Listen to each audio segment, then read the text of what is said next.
오늘도 꼭 필요한 10분 우리 함께 나누겠습니다. 오늘은 시편 51편 1절에서 3절까지 말씀 함께 보겠습니다. 하나님이여 주의 인자를 조차 나를 긍휼히 여기시며 주의 많은 자비를 조차 내 죄가를 도말하소서. 나의 죄악을 맑게 씻기시며 나의 죄를 깨끗이 제하소서. 대저 나는 내 죄가를 아오니 내 죄가 항상 내 앞에 있나이다.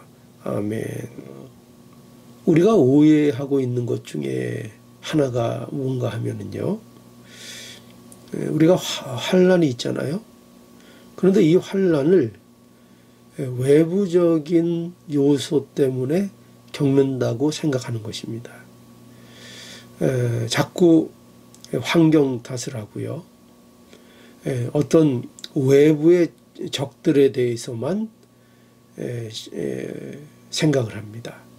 그래서 대적이 나를 괴롭혀서 그래서 내가 환난을 당한다. 이렇게 생각하는 경우가 대부분입니다. 여러분, 그래서요, 이 사람들이 환난을 당할 때에 주로 반응이 어떻게 되는가 하면은요, 원망을 합니다. 그리고 불평을 합니다. 심지어는 하나님께 대하여도 원망을 합니다. 왜 이런 일들이 생기는가 하면 그 환난의 원인들이 자기 안에 있다는 것을 모르고 자꾸 외부적인 것으로 돌리기 때문입니다. 이 죄의 고백이 바로 무엇을 우리에게 보여주는가 하면 이 환난의 가장 심각한 요소가 무엇이냐? 범죄한 자아라는 것입니다. 바로 자기 자신이라는 것입니다. 죄를 범한 자기 자신, 이것이 환난이라는 것을 알아야 합니다. 무엇보다도 우리에게 큰 환난이 뭐냐? 그것은요, 바로 범죄한 자기 자신입니다. 우리는 이 사실을 놓치지 않아야 합니다. 그래서 이 다윗이 오늘 하나님 앞에 죄를 고백하고 자신의 죄를 하나님 앞에 깨끗이 해달라고 기도하고 있습니다. 자, 오늘 본문을 볼까요? 하나님이여 주의 인자를 조차 나를 긍휼히 여기시며 주의 많은 자비를 조차 내 죄가를 도말하소서. 2절에 나의 죄악을 맑게 씻기시며 나의 죄를 깨끗이 제하소서. 네, 이거 보십시오. 지금 다윗은 모든 죄악에서 자신을 깨끗이 해달라고 고백하고 기도하고 있습니다. 이런 기도는 곧 자신의 죄를 고백하고 있다는 것을 말하는 것입니다. 자신의 죄를 아는 겁니다. 자신이 죄를 범했다는 것을 인정하는 것입니다. 이렇게 다윗은 자신의 죄를 인정하고 고백하고 있는 것입니다. 그러면서 하나님 앞에 긍휼을 베풀어 달라고 기도하고 있는 것입니다. 죄의 고백은요, 단순히 인간적인 후회 정도를 말하는 것이 아니라 반드시 하나님 앞에 나아가 죄를 고백하는 것입니다. 하나님의 긍휼을 의지해서, 하나님의 자비하심을 의지해서 우리의 죄를 고백하는 것입니다. 이 고백이 있어야 합니다. 이것이 바로 은혜 입은 자의 모습입니다. 그래서 여러분, 이 죄를 고백한다는 거, 이거만큼 참으로 복된 것이 없습니다. 자, 오늘 여기 3절에도 보면은요, 대저 나는 내 죄가를 아오니 내 죄가 항상 내 앞에 있나이다. 이러한 죄의 고백이야말로 하나님의 은혜를 입은 자의 반응이라는 것을 우리가 알아야 합니다. 하나님의 은혜를 입은 자는 죄를 고백합니다. 여러분, 이것이 은혜입니다. 우리가 은혜 입었다 이런 말 많이 하잖아요. 또 우리가 은혜 받았다 이런 말 많이 하잖아요. 그런데 우리가 무엇으로 은혜를 입었는지 알 수 있을까요? 무엇으로 우리가 은혜 받았다고 그것을 알 수 있을까요?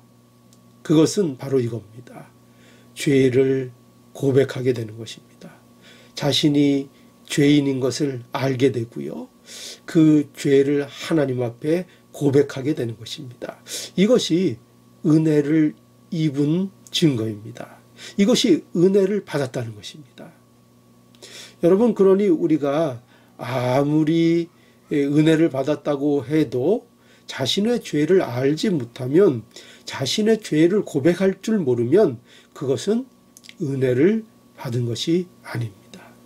아무리 기쁘게 찬송을 하고요, 아무리 눈물을 흘리고요, 아무리 그럴지라도 그것이 단지 감정적인 것에 지나지 않으면 그것을 은혜 받았다고 말하는 것이 아닙니다.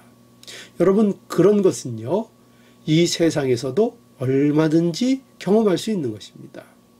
은혜 받은 건 어떤 증상이 나타난다고요? 자신의 죄를 고백하게 된다는 것입니다. 죄를 인정하게 된다는 것입니다.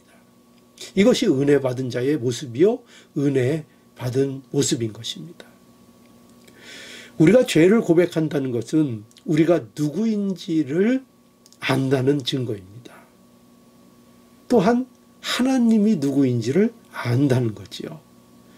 그리고 하나님이 어떤 분인지를 인정하는 것입니다. 그래서 죄를 고백한다는 것은 우리 자신이 죄인이라는 것을 아는 것이고, 하나님은 참으로 은혜로운 분이시라는 것을 아는 것입니다. 그런 자가 죄를 고백하는 것입니다.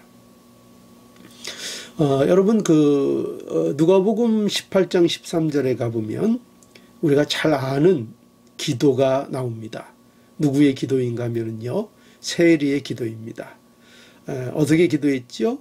여기 이렇게 되어 있습니다. 세리는 멀리 서서도 감히 눈을 들어 하늘을 우러러보지도 못하고 다만 가슴을 치며 가로되 하나님이여 불쌍히 여기소서 나는 죄인이로소이다 하였느니라. 그는 어떤 모습입니까? 어떤 마음으로 기도하고 있습니까? 상한 마음으로 기도하고 있습니다. 그 내용이 어떤 내용입니까? 내가 무엇을 했다는 자랑을 늘어놓고 있습니까? 내가 무엇을 하나님 앞에 순종했다고 그런 자랑을 늘어놓고 있습니까? 그렇지 않습니다. 그저 불쌍히 여겨달라는 것입니다. 예, 그렇습니다. 세리는요, 바리새인들에 비해서 결코 율법적으로 무엇을 한 것이 없습니다. 말씀을 제대로 지킨 것도 없고요. 무엇을 제대로 바리새인들만큼 도무지 따라갈 수 없는 자들이 세리의 모습입니다. 그런데 이 세리는 무엇을 하고 있습니까? 불쌍히 여겨달라고 기도하고 있습니다. 자신이 죄인이라고 고백하고 있습니다. 여러분, 바로 이 긍휼하신 하나님 앞에 자신의 죄를 고백하고 있는 것입니다. 예수님은 바로 이러한 세리를 어떻게 했어요? 의롭다고 말씀하셨습니다. 여러분, 자신의 죄를 알고 고백할 수 있는 우리가 될 수 있기를 바랍니다. 하나님께서는요, 자신의 죄를 고백하고 회개하는 자에게 은혜를 주십니다. 긍휼에 무한하신 하나님께서, 자비가 많으신 하나님께서 자신의 죄를 고백하고 하나님 앞에 인정하고 나오는 자들을 긍휼히 여겨 주십니다. 우리가 이 긍휼을 의지해서 오늘도 하나님 앞에 나와 또 깨끗함을 받고 하나님 앞에서 기쁨을 누리는 우리 모두가 될 수 있기를 오늘도 간절히 바랍니다. 기도하시겠습니다. 거룩하신 하나님, 은혜와 사랑을 감사합니다.